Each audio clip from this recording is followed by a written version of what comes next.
Good morning. Scare tactic. President Obama warns millions of Americans Social Security checks may not go out next month. And it's not true. I mean, the fact is that our debt obligations on Social Security are considered at least as sacred, if not more so, than our debt obligations to the Germans or the Chinese, for goodness sakes. There's more than enough money to continue to pay the Social Security benefits. Here are the numbers, and they come from the Bipartisan Policy Center, so they can't be disputed as partisan. Tax receipts in August will add up to about $172 billion. Out of that revenue, we can pay out $49.2 billion for Social Security checks, $50 billion for Medicare and Medicaid, $29 billion for interest on the debt, $2.9 billion for U.S. troop paychecks, and $2.9 billion for Veterans Affairs. That leaves about $39 billion left over that could be used to fund IRS refunds, food stamps, welfare, unemployment insurance, and a bunch of other things. Of course, there would have to be some major cuts, but not from Social Security or Medicare. Some on Capitol Hill have suggested talking about Social Security checks yesterday was a scare tactic.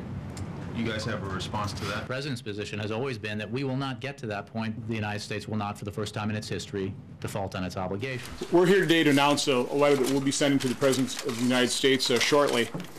This is pretty well started by a meeting that Senator Moran held in his office this morning. One of the things I think we were most disappointed about is earlier this week, President Obama started threatening our seniors and our military personnel. And so our letter that we're issuing today, with all the Republican freshman senators signing it, basically calls on the president to please don't scare seniors, don't scare the military. So with that, I'll turn it over to Senator Moran, who called that meeting and helped facilitate this process.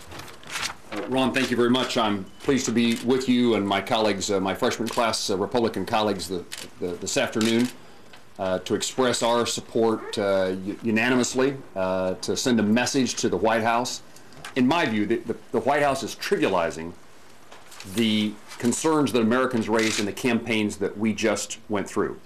My point to the President in signing this letter is that the vast majority of Americans who spoke in the 2010 election were expecting us to do serious work to accomplish good for America.